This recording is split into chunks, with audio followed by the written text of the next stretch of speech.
You guys will remember that I talked about the Jupiter-Saturn conjunction when I talked about my predictions for 2018, 2019 and 2020. So someone suggested, why did I devote so little time to it when I devoted an enormous amount of time really to talking about the Saturn-Pluto conjunction. So today we're dedicating this vlog to the Jupiter-Saturn conjunction, except I won't be talking too much about the kind of space travel and the technology aspects which I talked about before. This time we're going to talk about it in conjunction with the Green Agenda and Agenda 21. So if you haven't heard about Agenda 21 or Agenda 2030, then you definitely want to watch this. And even if you have heard about it, I've got a kind of different take on it that brings everything together.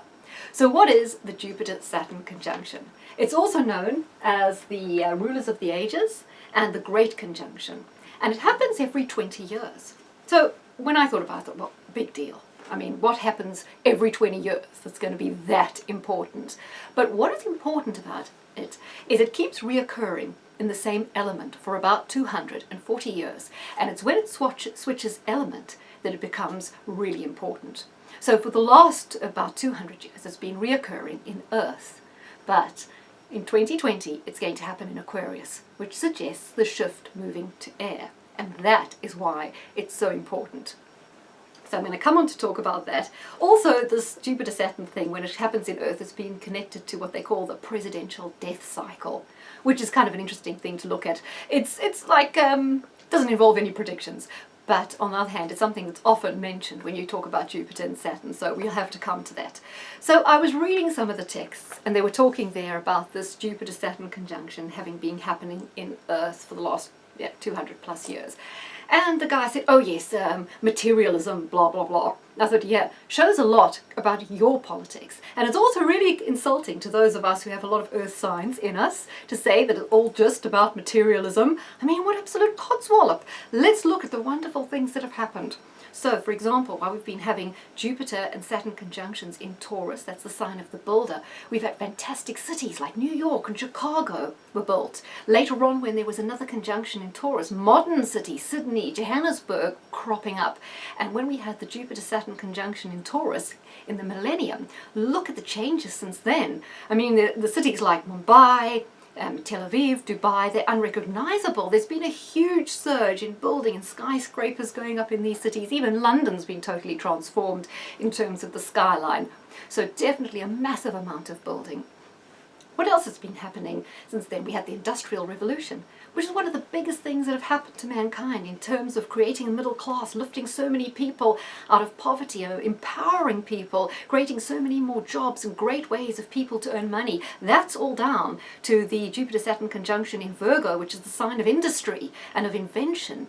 Another big thing connected to Virgo is health. We've almost eradicated things like smallpox and polio and all those diseases. We've had the invention of antibiotics. People are living so much longer.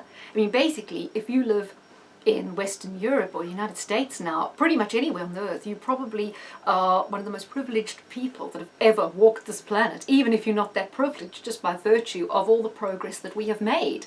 So people, longevity has gone up, we eat a greater variety of foods, greater access to medicines. This is all thanks to the Jupiter-Saturn conjunction in Virgo. And of course, Jupiter-Saturn conjunction in Capricorn, yes, it has been the age of capitalism, but it's brought us some wonderful advantages. I know people like to get all hit up about the whole fractional reserve system, but to be honest, how many people would have a car or would have a home if it wasn't for that? I mean, debt does allow people to buy now and pay off, and many people do that successfully. I mean, some people do have a bad story, sure, but it does enable a lot of people to have things that they never would have had. So yes, there has been a growth of debt. There's been a growth in the money supply as, epitomized by this. But it's also been a great thing. So we are now moving to air. So we've discussed all the kind of things that Jupiter-Saturn conjunctions recurring in the earth signs meant. When it starts to happen in the air signs, particularly Aquarius, we're thinking more of ideology, communitarianism, collectivism, consensus. It's all these things. We seem to be moving away. And what all those words trigger in your head, it sounds like what we were talking about in my other vlog. It's far more like communism, isn't it? So yes, I do think that there's a shift, and it's marked by everything we've talked about in other vlogs as we move into the air signs. So I thought it would be quite interesting to the American Revolution, the Declaration of Independence, was round about the time when we made the shift into Earth. So, what are the individual rights of people under the US Declaration of Independence? You protect the nature or the unalienable rights of each individual. Men are created equal and they are endowed by their Creator with certain unalienable rights. You are born with rights and the government exists to protect your rights. Okay? You are the product of your, you and the product of your labour belong to you. Okay, that's key to capitalism. So let's hear what the UN Declaration of Human Rights are. It's quite different and worth noting. It says, to control the individual for the greater good of a global community. Can you see now the shift? We're moving from American Constitution, the beginning of this Jupiter, Saturn in Earth, to the Jupiter, Saturn going into air. Suddenly it's not about the individual, it's about the community. Community trumps you. It says the rights and freedoms may in no case be exercised contrary to the purposes and principles of the United Nations. Government grants, restricts or withdraws your rights according to its needs. Oh, so suddenly my rights might be taken away according to the government's needs. Oh, this is charming, isn't it? But the UN Declaration of Human Rights, very similar to the Communist Manifesto, which wants to abolish private property, have heavy progressive income tax. Aren't you tired of hearing this word progressive like it's something good? I mean, termites eating your house, that's progressive. Definitely isn't good. To have a central bank for the whole world and for the government to control communications and transportation, yeah, lovely. This is definitely not what we want. So that gives you an example of what we're moving towards, and that's why I'm going to be talking about Agenda 21, because that's key to the implementation of these ideals. So let's talk about yeah, you know, they always say that the Jupiter-Saturn conjunction was really key for Europe. So at the introduction of the euro, which was Jupiter-Saturn conjunction in Taurus, the sign of money, kind of maps into that. Now, astrologers began to notice a while ago that every time there was a Jupiter-Saturn conjunction in Earth, the president who was elected in that year, it's always a year that ends in naught, like would be 1840, 1860, 1900, either got assassinated or died in office. For example, Harrison was elected in 1840, he died. Lincoln, elected in 1860, died in office, assassinated. Garfield, 1880. Kennedy, 1960. McKinley, 1900, that was his second term. And Harding in 1920.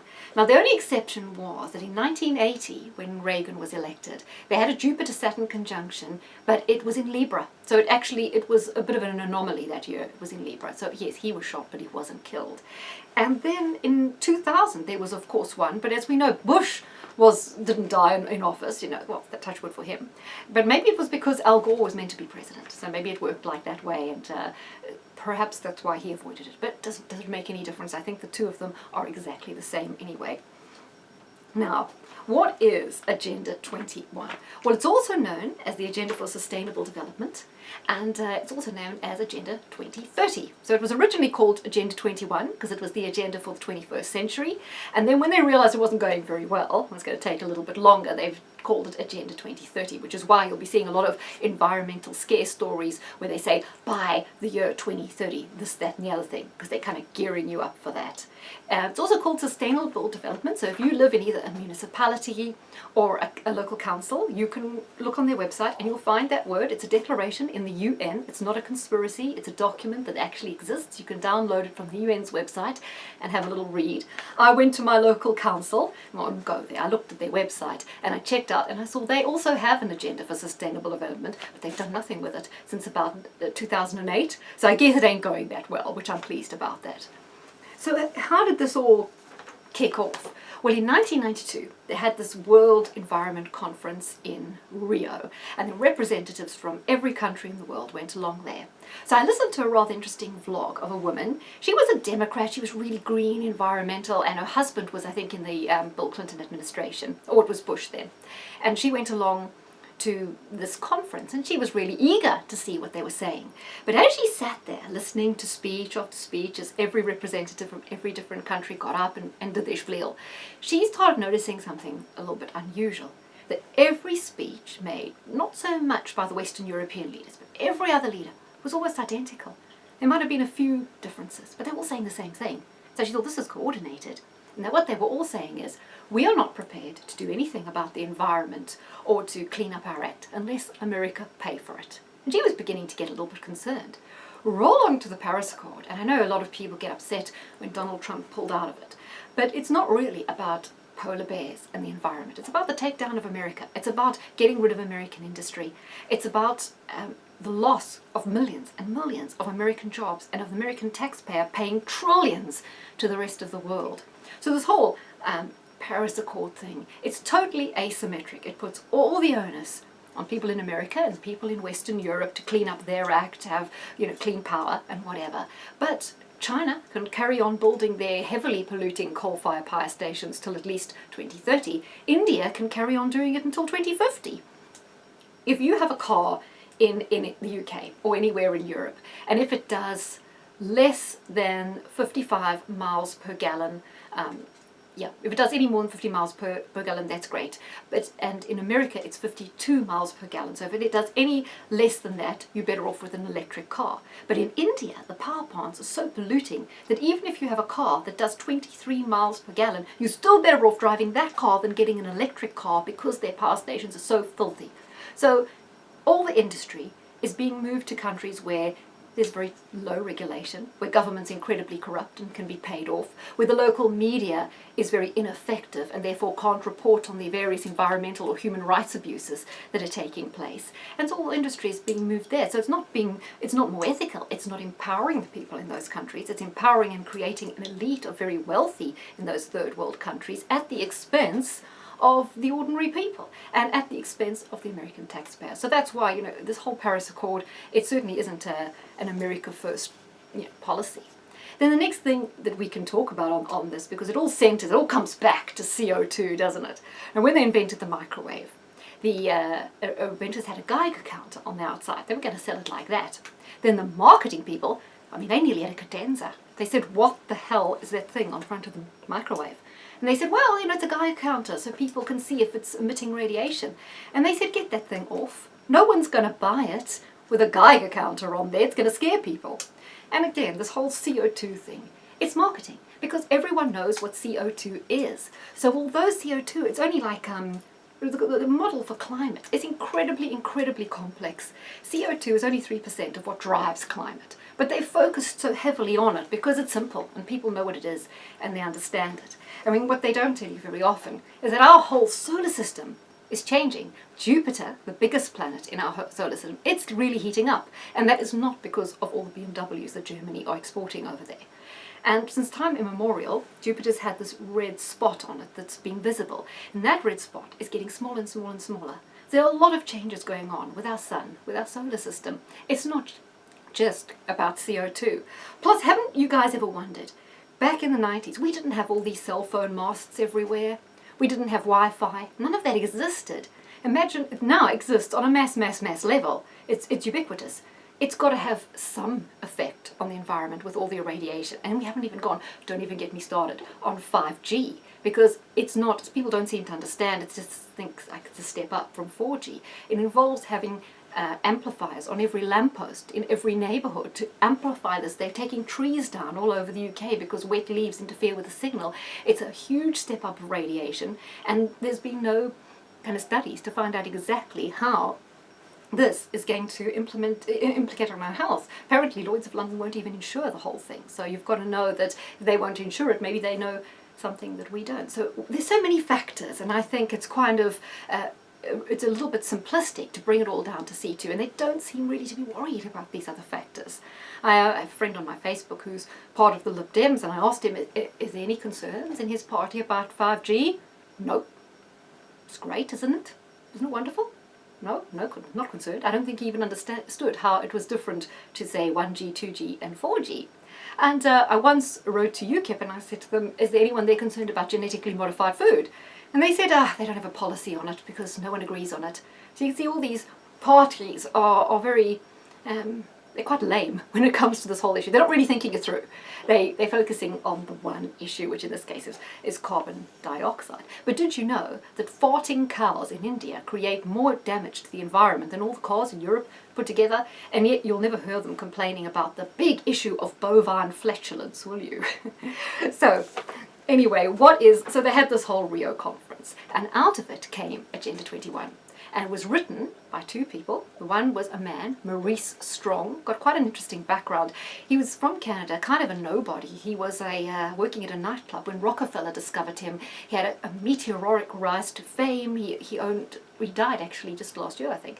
And he owned oil companies in Canada, very, very rich, a billionaire. So yeah, that's kind of an interesting story. I'm sure there's something more to be told there. The person who he wrote this Agenda 21 with, her name is Gro Harlem Brundtland of Norway. She's been the Prime Minister there 3 times, a really popular woman. She's a socialist, so once again, what do you see? Oil company, billionaires, plus socialism. It's the Vulcanist agenda again, isn't it?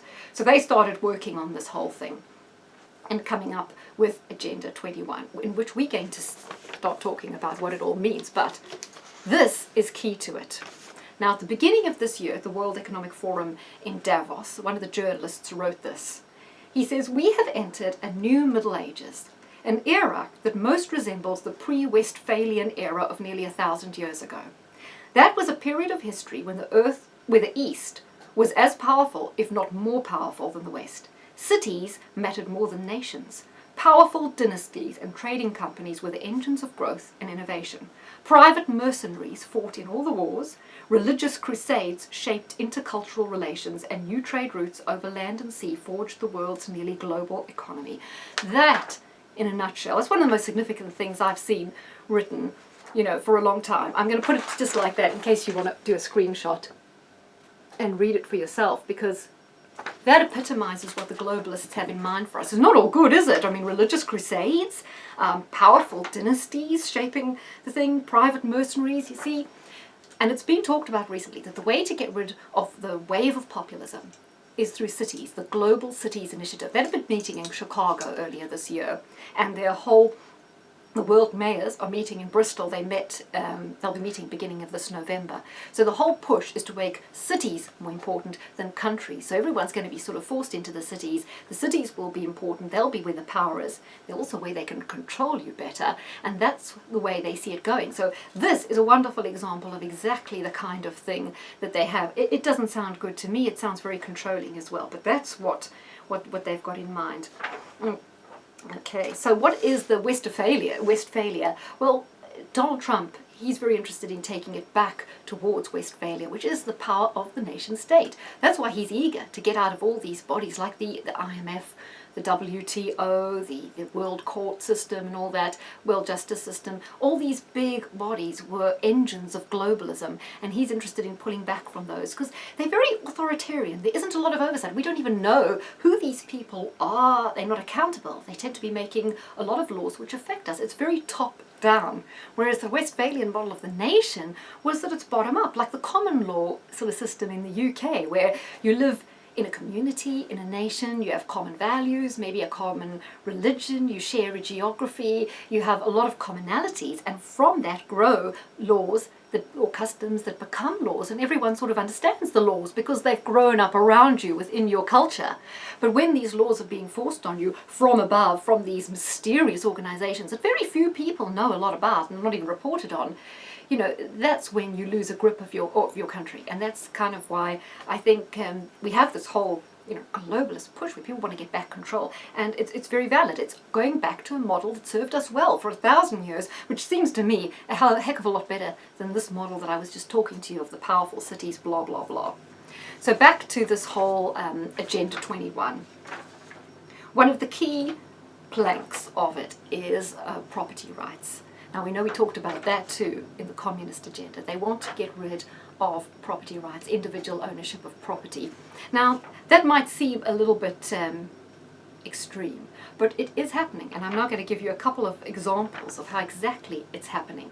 So in the UK, as I said in my last blog, we used to have about 5% of people went to university. Now it's well over 50, and everything's a university. A tech, something that was a polytechnic, is now university. They all charge about £9,000 a year, which is only your tuition, doesn't cover living expenses. People are taking out loans. You've got a whole lot of people who are mounting at such a young age a massive, massive amount of debt. Where does that lead them? Well, I'm not making this up. I hear them ring the radio station every day and saying, well, they've got so much student debt. maybe up to £60,000, including living expenses. Can you imagine if you do something like a master's or become a doctor? It racks it up even more. They can't afford to live in the big cities because property prices have become so exorbitant. So we're producing now a generation of young people coming up who are already racked with debt that will never own their own home. Right there, you see, Agenda 21 is being worked out because those people won't own property. So they're getting their own way right there and then. How else? Well, look at South Africa. We hear a lot about the farms being taken back from the white farmers. Now, this is not now a political point. I think both sides have got the wrong end of the stick, because the land is not being taken back in order to distribute it to maybe a previously disadvantaged person or to a black community. No, it's being taken and sucked into the government, right? And they're holding onto the land, probably as collateral for a loan to China. But I was talking about this issue to a friend of mine who lives in South Africa. He's in the city, doesn't really concern him. And he said, well, it's no big deal because well over half of all the farms in South Africa are owned by companies anyway, not by private people. So it triggered something in my mind that, yes, there we go, again, Agenda 21 at work, because the individuals don't even own the farms. They're owned by companies. Now the government are taking away the ones that aren't and putting them into government ownership, so the government have control. There again, we see people being driven off the land. It's what happened 3 times under communism, under the Holodomors, where there was a big thing with communism, get the people off the land, drive them into the cities, because there's power in the land. People have strength when they can live on land. They also tend to be more conservative.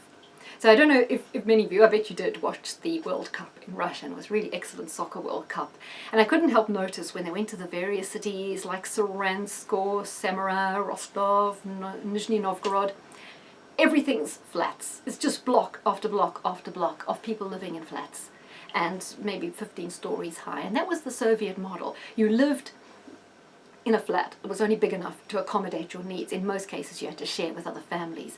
And that's also what they want to drive us towards, because people weren't generally, they were being driven off the land, driven into the cities, driven into all these high-rises. That's also the vision for us when it comes to Agenda 21.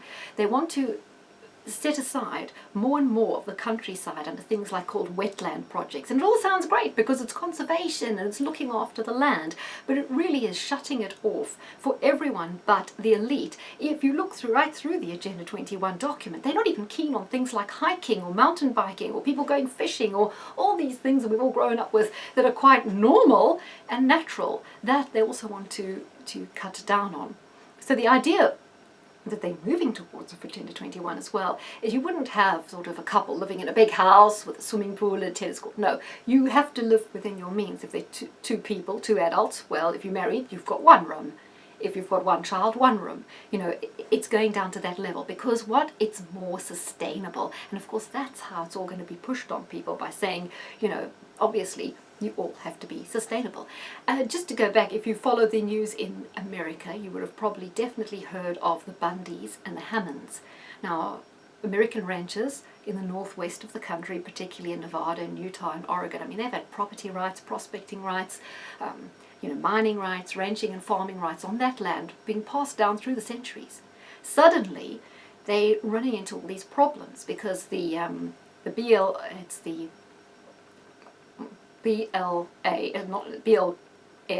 not Black Lives Matter, it's the BioLife Management, and various other the EPA, the Environmental Protection Agency, have developed all these laws and regulations, and it's almost impossible not to fall foul of them. And as soon as you fall foul of them, you start incurring all these debts and payments, and eventually that's a way they drive people off those properties, and it's been successfully done. The Hammonds and the Bundys were some families that stuck to their guns. They hung on in there. They fought these environmental agencies tooth and nail to keep their ranch, and they ended up going to prison. I think that's mainly been sorted out now, but the bigger problem that I see there again was Agenda 21 at work, driving people off the land. I've heard President Trump talking about the death tax. Now usually when you have an ongoing business, as long as it's a going concern, when you pass it down, when you die and you pass it through your estate to your family, the tax is deferred if it's a going concern, and it should work like that with farms. But in America they've been putting a death tax, so if you're a farmer, you die, your children, who would be the natural people to sort of pass the farm on, to carry on farming, wouldn't they, incur these massive death tax, which means they have to go to banks and borrow, and it could end up leaving them bankrupt, that they have to sell that farm. So again, I see this as another thing of Agenda 21 at work, driving people off the land, getting farms so that they can be collectivized or put into company control and taking them away from individuals and just shooing everyone towards these big cities where they're just going to, absolutely control every single thing you do. Now, another thing that comes up with this Agenda 21 is universal income. So we know with Agenda 21, AI is coming. And AI means a lot of people are going to be out of work. So now this universal income, they already had a vote on it in Switzerland. They tried it out in Finland, but they stopped. And they've had a vote on it in Scotland. Now Scotland, it would have to be there. They are big into anything that's the UN or Agenda 21 or whatever. So the idea with universal income is every single person in a country, from babies to pensioners, doesn't matter who you are, doesn't matter how rich or how poor, you get a set amount of money from the government every month. And I think in Finland they started off at €700. Now, it's quite a good idea in a way, because it means that people who have, say you've had a baby and you don't really want to go back to work, it enables you to stay at home, look after your baby, maybe stay at home and study, start a business, look after an elderly relative or look after a sick relative. Maybe, you haven't been well yourself and you want to take time to recuperate. It takes the stress off you of trying to get back to work, right? So there are positives to it. But it plays exactly into Marx' theory, because what did Marx say? He said if you exchange your labour for money, you're being exploited. So it's kind of his theory, isn't it? That you wouldn't want to do that. You'd rather just sit at home and do nothing. And Marx also said work is basically unfulfilling, it's boring, it's tedious. People would be better off pursuing hobbies. And I think, yeah, but I mean, how many hobbies are you going to have on €700 a month? I mean, you're not going to take up golf, are you? I mean, maybe you can buy a frisbee. But not a lot you can do on that money. You're effectively a pensioner. And we also know that not everyone will make good use of that money. We already have vast parts of this country in America where people haven't worked for generations. The whole streets of people don't work. They're all getting some form of benefit in housing. And they're not producing Chopins and Picassos, are they? They're producing people who go on the Jeremy Kyle show. So it's not all as good as it seems, this universal income, but it's what they want to bring in. So people will voluntarily take themselves out of the workforce to make space for AI. But once you're not working and you're not physically in control of that money, the government totally control you, don't they? Because you're no longer a unit, that money's no longer your own, you're no longer in control over it. So the other thing that comes up with this whole Agenda 21 is smart. You've heard that, haven't you? Smartphone, smart city, smart meter, smart city, I think we did smart cities, smart everything. As soon as you hear the word smart, warning bells, it's manipulative, it's Agenda 21, it's, surveillance state.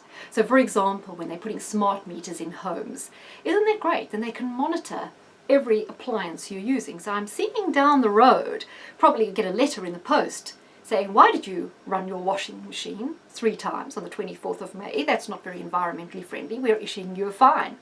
Or perhaps maybe you'll get something saying, it wasn't that hot, it was only 21 degrees on the 24th of August and you used your air conditioner. Now why did you do that? Now, you think I might be extreme here and imagining it. Let's just have a look, because I know that it says here. A quote by Maurice Strong, remember he was the Canadian we talked about a while ago?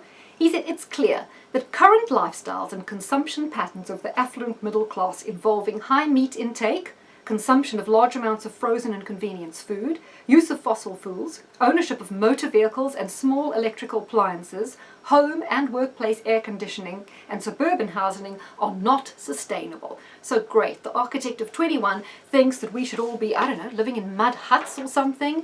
Again, we see there, the middle class, they're going to be targeted because we are consuming too much. Apparently even having a bit of meat or some frozen food is beyond the pale for these control freaks.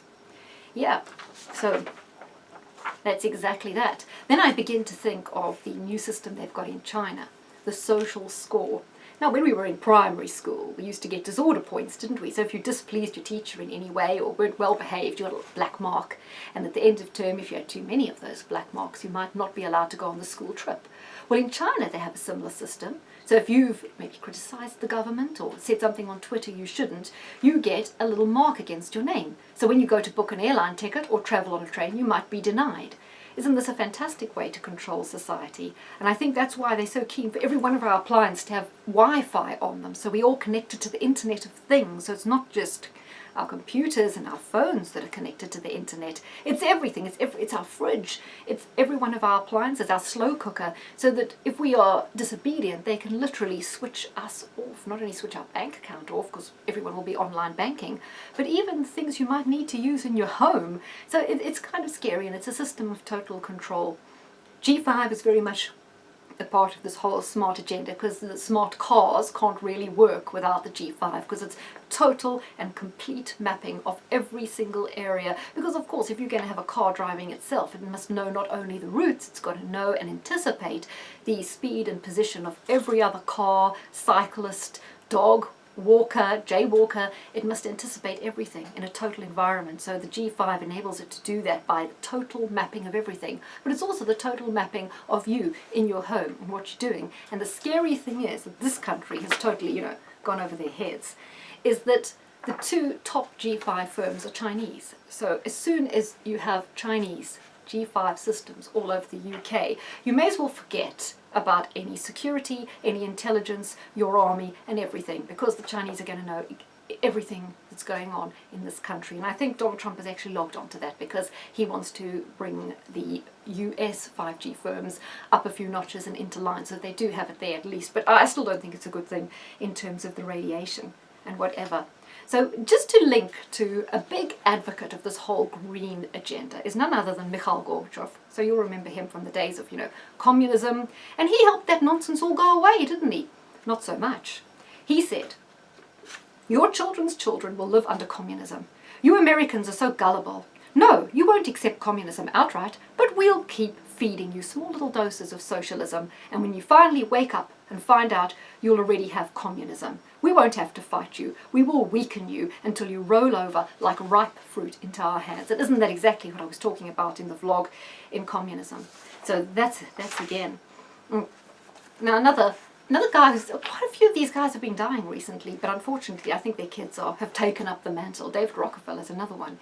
He said, "Some believe we are part of a secret cabal working against the best interests of the United States, characterizing my family and me as internationalists and of conspiring with others around the world to bring a more integrated global political and economic structure. One world, if you will. If that's the charge, I stand guilty and I'm proud of it." Yeah, they don't even hide it, do they? And just in case you wondered, Lenin said Marxism, or communism, can best be defined as the elimination of private property. We reject the idea of private property. So you can kind of see that happening. It's even happening with cars, because the idea of the smart car is not that everyone has their own smart car that just drives you around like a lazy bones. The idea is that they'll all be taxi. So you'll have your app on your phone every time you want to move.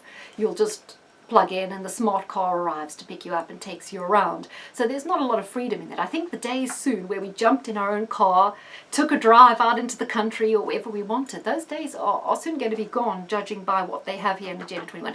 Unless something happens, I don't think this is all going to go smoothly, because as they say, God frustrates the plans of the wicked. And I can see a lot of this falling apart just by weight of people knowing about it, which is why I always wanted to do this vlog, because I thought even though we have this Jupiter-Saturn thing coming in Aquarius, which is, it's assisting them and it's indicative of everything they've got planned. We also have our Saturn-Pluto conjunction in Capricorn, which is the fight back of the Westphalia, of the nation, of common sense, and the fight back of capitalism against this corruption. But it has to be proper capitalism, not crony capitalism, otherwise we'll be no much better. Yes.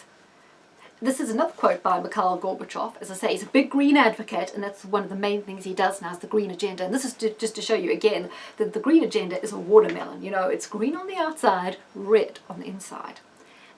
He said, "In October 1917, we parted with the old world, rejecting it once and for all. We are moving to a new world, the world of communism. We shall never turn off that road. Comrades, do not be concerned about all you hear about glasnost and perestroika and democracy in the coming years. These are primarily for outward consumption. There will be no significant internal change within the Soviet Union other than for cosmetic purposes. Our purpose is to disarm the Americans and wait until they fall asleep." Yeah,